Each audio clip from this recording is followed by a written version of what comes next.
Welcome everyone. This is Mario with CrossFit Naples. We're going to go over rowing analysis and hopefully offer some coaching tips for you to use for yourself or for your athletes. This movement is also known, the actual device is actually called an erg, E-R-G. There are standing ergs as well, but we use the seated erg or the rower as is typically known by.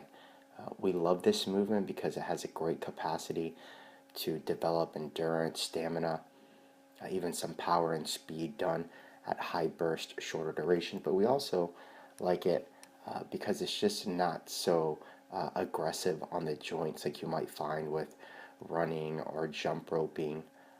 So this is it's a great utility that we use a lot in CrossFit. So I am just a terrible rower, typically, or because I am so short. I do my best trying to increase these stroke rates a little bit, have some dominant leg drives, but I will never be as good as somebody who's 200 pounds, 6 feet tall. It's just not going to happen because the success of the row is dependent on physics, force, distance, and time.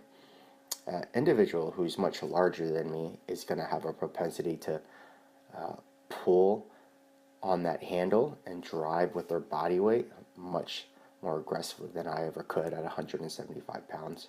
But also the length, right? I'm doing my best to maximize the length of that handle, but still, someone who's much taller than me is going to be able to extend those legs much further back than me. And so that force and distance alone is allowing them to produce more work long term. And obviously, if they move much faster than me, the equation is even greater. But I just want to go over this movement because I think it's one of those that you can get away doing okay, even bad at times, and you're probably not going to get hurt. But for efficiency's sake, there are some things that you need to consider here. I'm going to try to break these movements down into its parts and what I'm thinking of when I'm rowing, and maybe you can use some of these yourself. I always encourage you to videotape yourself because we don't have mirrors typically in CrossFit, and we also believe that movement should be felt. And with that said, sometimes you're not really sure what you're doing until you watch the video. So first and foremost, one of the things you're going to notice is the dominant leg drive that I have. I'm driving pretty aggressively through the pool. That beginning phase, we call that the catch phase. It's where you start. And what I'm really trying to do, if you notice there, is I'm trying to set my shoulders slightly in front of my hips on the start. I'm slightly on the balls of my feet coming off my heels. And I'm hinging forward with a flat back, as flat as I possibly can, without giving up too much distance, right? Because I'm trying to maximize the distance. So if I was super upright, I might lose 2 to 6 inches on my start. Because I'm so short, I really have to focus on getting in as deep as I possibly can without excessively rounding my back. I treat this just like a deadlift. I call this a seated deadlift, right? When it comes to where my shoulders should be set, how my back should be set up, and also the hamstring, the tension in my hamstrings.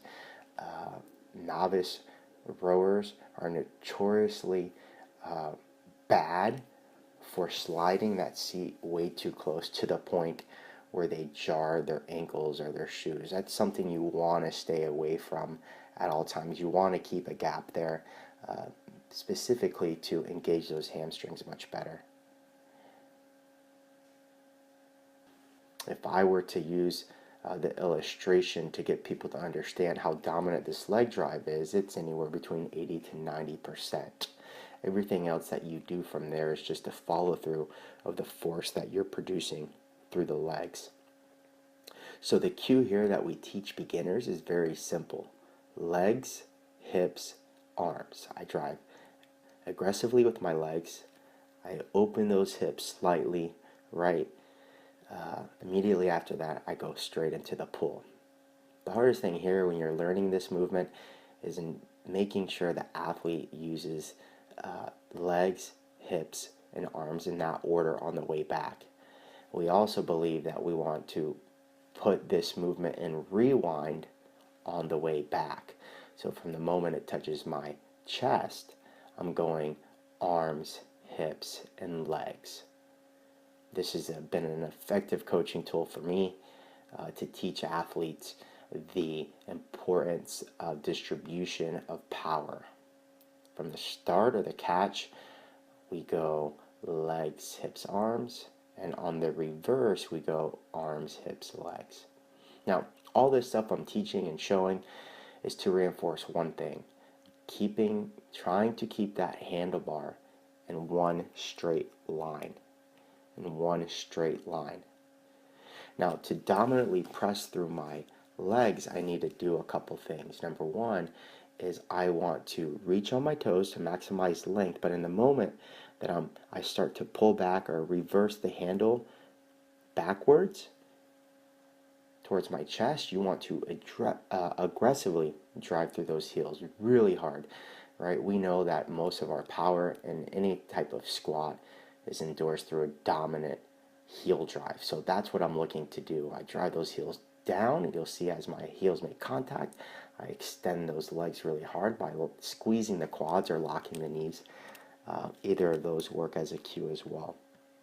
So I start with my shoulders in front of my hips, but I finish with my shoulders slightly behind my hips. You don't want to stay too upright because, again, you want to maximize the length of that handle. So even if you draw those shoulders slightly behind, you can add a couple more inches of length.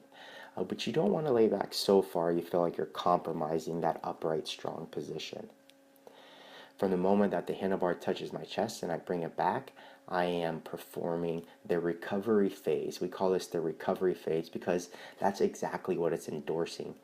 Meaning I want to pull aggressively on the way back, and when I come forward into the recovery phase, you want to relax those grips, slightly relax those forearms, take some big breaths before you go into an aggressive pull again, and a really aggressive pull. So it's aggressive pull, relax, catch position, recovery position. Super, super important. So again, just to review what we've discussed: dominant leg drive followed by the arms, legs, hips, arms on the way back. On the recovery position, arms, hips, legs. Taking those big breaths, keeping that spine rigid, endorsing a nice straight line of travel. And always, always, always use that monitor as a tool of intensity to let you know where you're at all times. I hope you've enjoyed. If you have any questions, comment below. And don't forget to subscribe.